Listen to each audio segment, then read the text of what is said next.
Assalamualaikum warahmatullahi wabarakatuh. Apa kabar semuanya? Di video kali ini kita akan membahas mengenai ciri-ciri penerima bantuan sosial yang memiliki kartu keluarga yang seperti saya maksud nanti. Dan ciri-ciri penerima bantuan sosial yang memiliki kartu keluarga yang seperti yang saya sampaikan nanti itu tidak akan menerima bantuan sosial lagi di tahap 3 dan tahap-tahap berikutnya nanti, karena hal-hal ini tidak termasuk di dalam syarat menerima bantuan sosial saat ini. Jadi pastikan nonton video ini sampai habis dan jangan lupa dukung channel ini.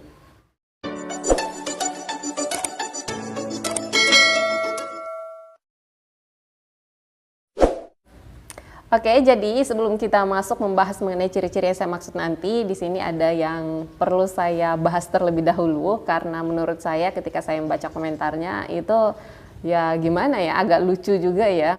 Katanya kenapa saya setiap kali ada di video atau memberikan informasi itu disertai dengan sambil tersenyum.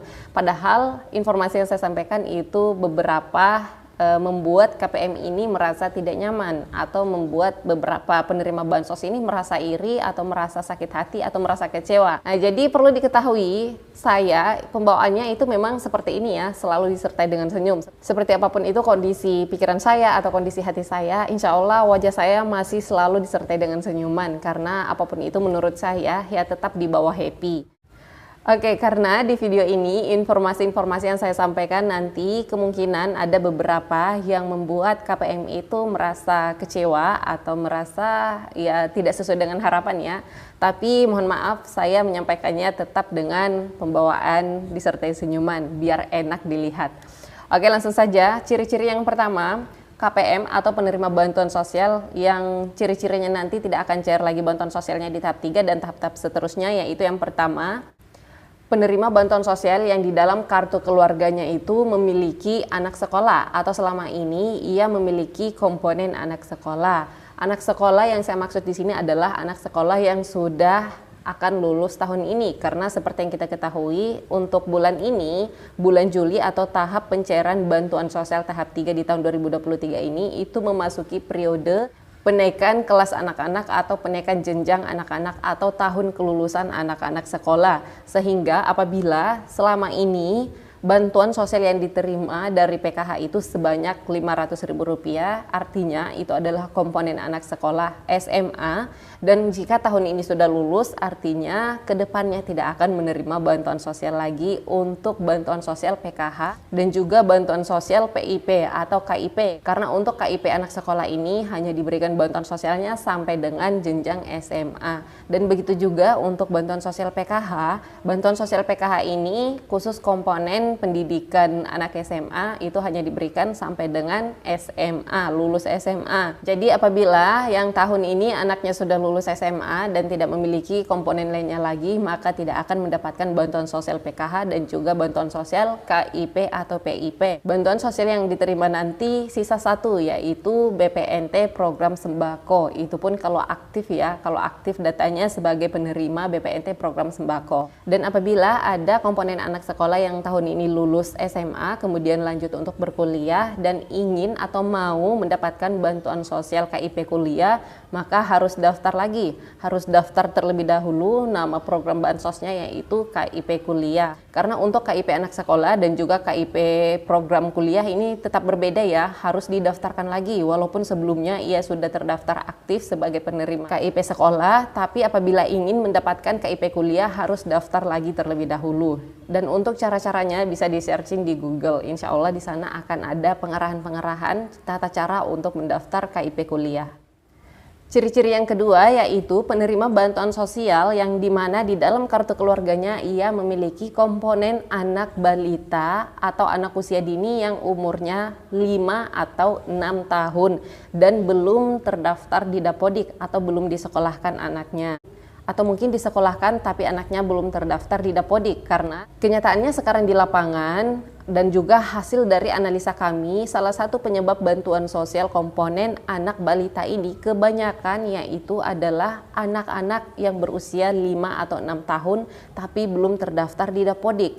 Ternyata di tahun 2023 ini untuk anak-anak yang berusia 5 atau 6 tahun itu sudah harus terdaftar di Dapodik dan dibayarkan komponennya atau diberikan bantuan sosial terhitung komponen anak sekolah, bukan lagi terhitung komponen anak balita. Sehingga pada saat dicek data KPM ini, data penerima bansos ini di 6NG, di sana keterangannya muncul tidak memiliki komponen, padahal anaknya memang baru berusia 5 atau 6 tahun.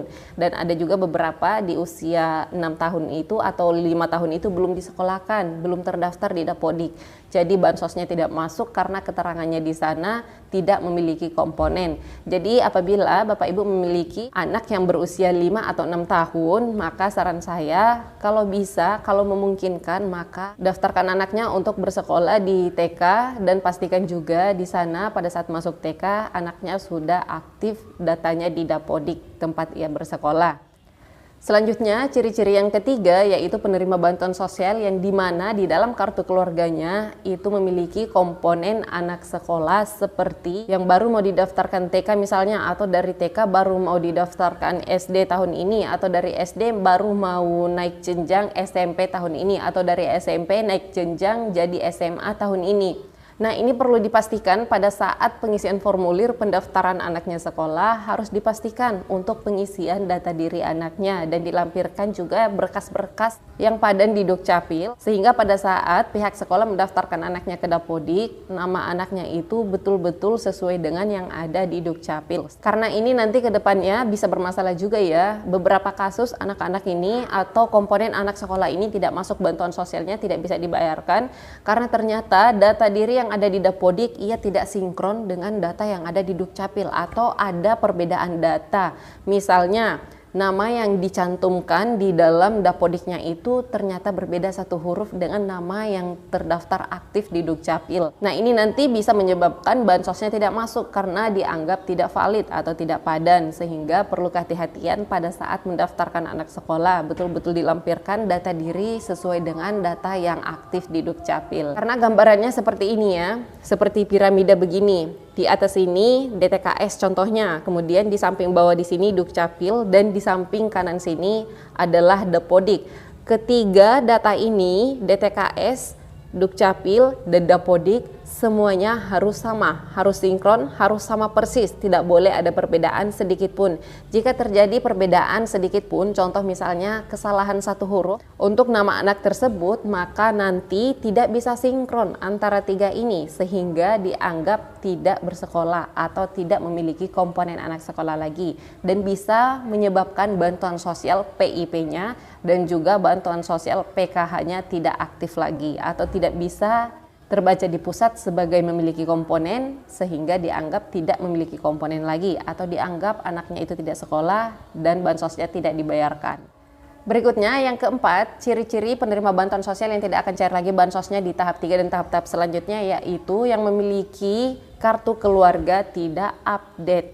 Contohnya, ternyata di dalam keluarga tersebut itu terjadi perubahan data. Misalnya yang tadinya hamil, kemudian anaknya sudah lahir, otomatis kan seharusnya kakaknya diupdate ya.